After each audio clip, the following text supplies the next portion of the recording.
In combat sports, few things are as satisfying as watching an overly confident fighter get a taste of humility. From pre-fight trash talk to over-the-top ring entrances, some fighters build their fame on arrogance. But what happens when they're suddenly brought back to earth?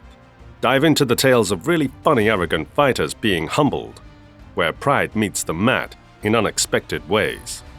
In the electrifying world of UFC, the build-up to a fight is often as intense as the action inside the octagon. Take the clash between Israel Adesanya and Marvin Vettori, a tale of rivalry and redemption that's nothing short of a blockbuster. Destiny, man. It happened 3 years ago. It went like it went. I think I won that fight, but now we get to settle the score. Leading up to their first encounter in 2018, both fighters were confident. A kickboxing record made waves with his precise strikes and fluid movement.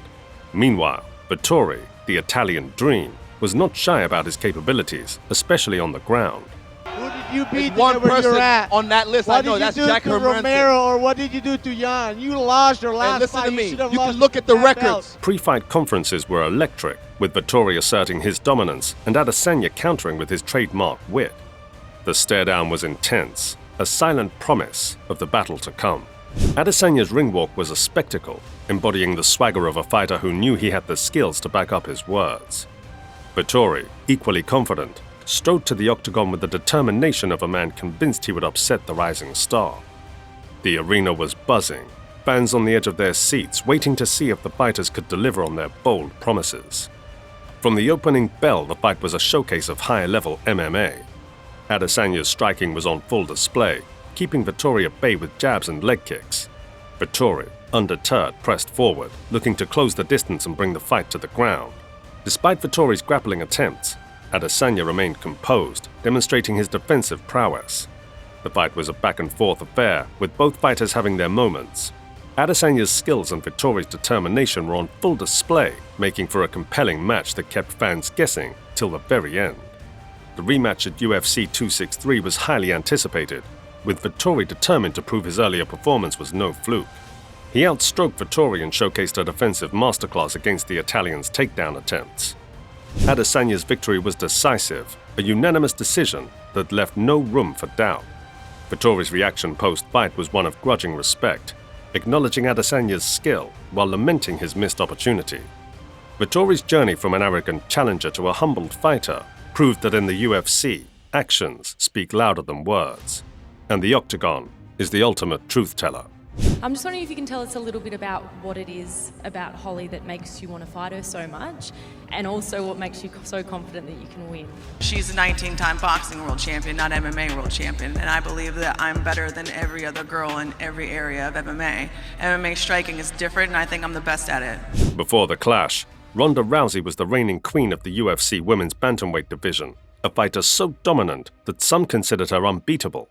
Rousey herself was brimming with confidence, dismissing Holm's boxing credentials by highlighting the difference between MMA and boxing striking, and asserting her superiority in all aspects of MMA.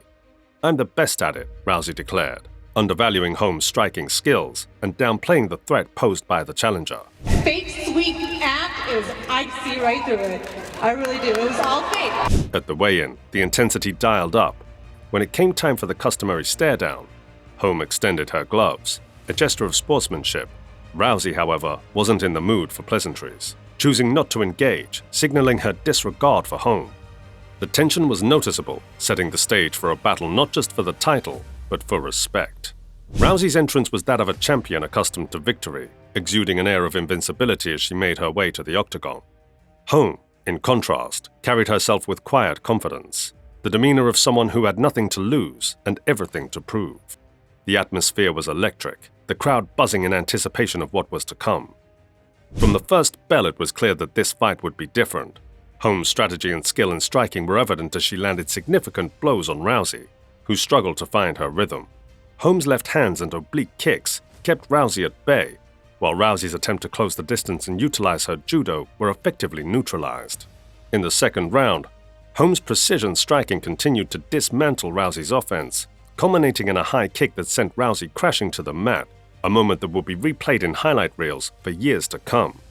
Holm pounced, securing the victory and the title with Herb Dean stepping in to stop the fight.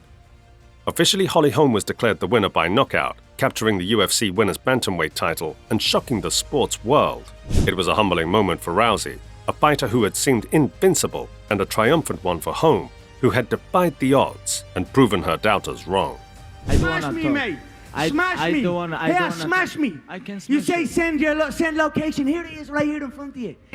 Compete with high-level guys I don't have with to wrestling. fight for money no more. Thank the Lord. You Jesus, fight with small Christ. guys in featherweight division. I don't have to fight. Buzz window, kid. You tap the buzz window. 3 times. You tap the little stop that stops the buzz. You tap 4 times. What are you talking about? Before the fists flew, Conor McGregor set the stage with his characteristic show-offs, throwing insults at Khabib Nurmagomedov, calling him weak and a little glass-jaw rat.